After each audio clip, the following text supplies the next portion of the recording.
Undead dragons, they're not just for heavy metal album covers, they're also impressive enemies for your Dungeons & Dragons game. But the models are very expensive, starting at $20 and working their way up to $40, $50, $60. And that's only if you can find them in stock. It's kind of a rarity.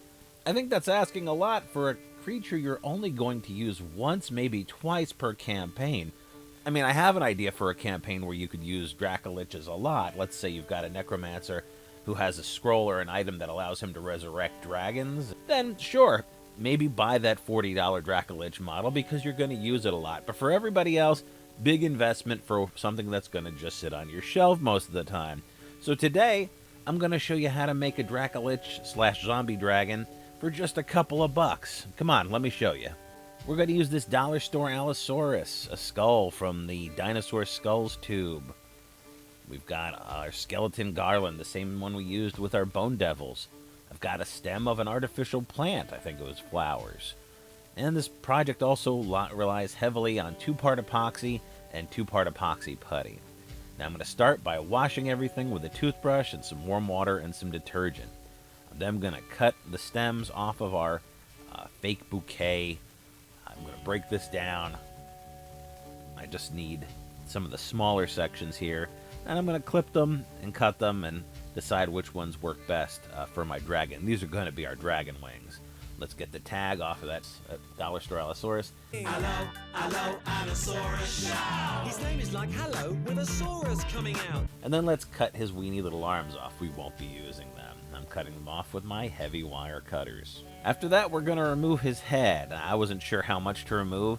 This is the same technique we used with the boulet. I'm going to take off a little bit at a time just to get an idea of how the skull is going to fit in place of the head. If you take off too much, then you got to put stuff back on and sculpt and mold, so it's better to just do a little bit at a time, keep putting the skull back up to it until you know how you want it to fit on there. Since it is a hard plastic, this is a dollar store toy, it's not very rubbery. I actually use a chisel to get the head off, and then a safety knife just to sort of whittle what's left of that off. Now I'm taking the legs off of our skeleton garland, and I'm just cutting the sort of hip joint off. We don't need that. These are going to be the forearms. They're going to replace the forelegs we just cut off that Allosaurus. Now, let's mix up a bunch of 2-part epoxy. We're going to mix this up, and we're going to slather it on the bottom of the skull.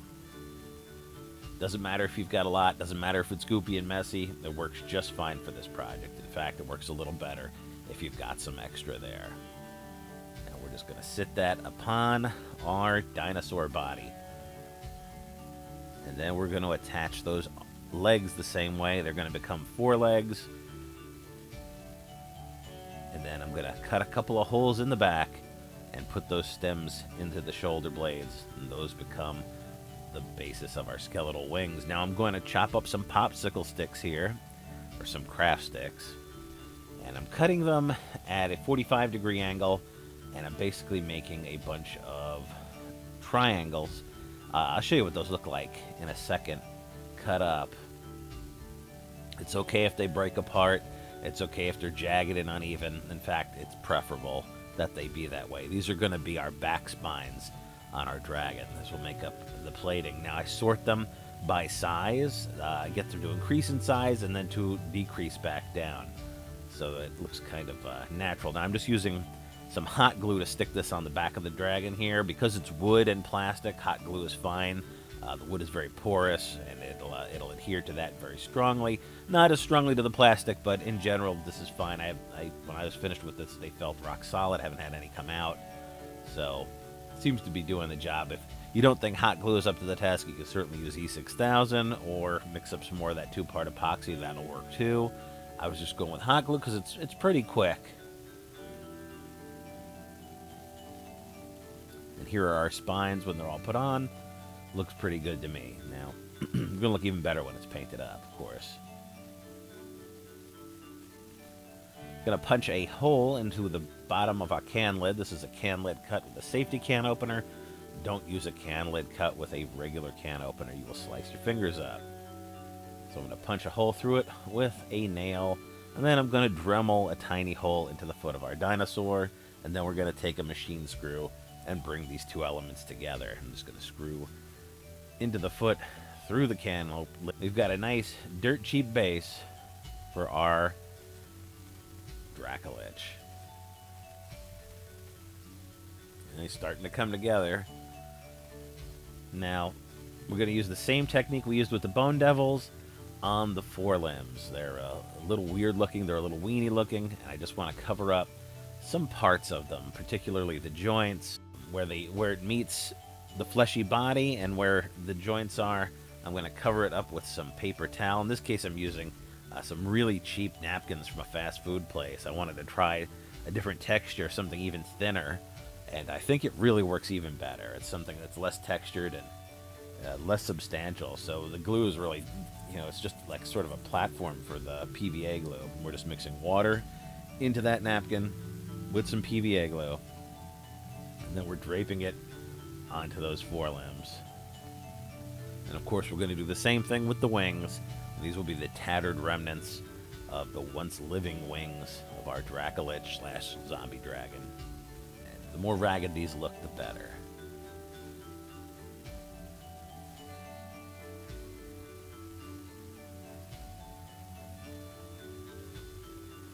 Let's put a little PVA glue onto our can lid. Gonna spread that around. Get it everywhere nice and evenly. Once we've done that, we're going to put a little craft sand on it, and that'll be our flocked base. Of course, I'm also going to put a couple of rocks, also known as bits of cork, and the cork I stick on there with E6000. I'm going to take it outside and give it a zenithal prime. That's a black undercoat, and then gray, and then white on the very top.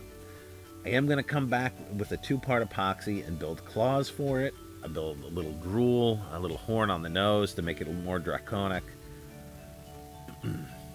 Makes a huge difference in the overall presentation of this model. It really needed the 2-part epoxy. I am running low on this stuff. I've got to get some more. And then, of course, I'm going to base coat it in green.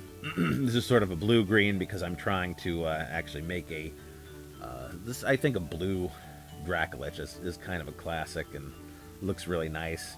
And then I'm dry brushing some Tahiti blue onto the highlights here. It just really makes the overall scales pop. I wanted something with some energy, something that really contrasted with its sort of undead nature. And then I'm just using some linen to bring out the spines on the back and the wings. I'm using some burnt sienna here to do some of the exposed flesh in the shoulder joints around the wing and then on the arm, and then also where the head begins to get exposed, and then all the bone is getting a Games Workshop sepia wash. I'll go back into those eyes with some black, and I'll put a little light dot inside them to make it look sort of like a haunted skull. But the sepia wash does a lot in selling the undead nature of these bones. Now the claws, both the 4 claws on the back, are being painted with a black metallic, because I want it to be black, but I also want it to have a high shine. Guys, that's the finished product. Let's take a look at how it came out. I'm pretty happy with it. If you'd like to support this channel, please consider donating to my GoFundMe. The link is in the description below. If you like this project and would like to get a look at some still images of it, come to our Facebook, where I always post the pictures of every project I make there, so you don't have to just look at them in the video. Don't forget to like and subscribe and hit the bell. You don't want to miss any videos. Thanks, guys. I have another video up for you very soon.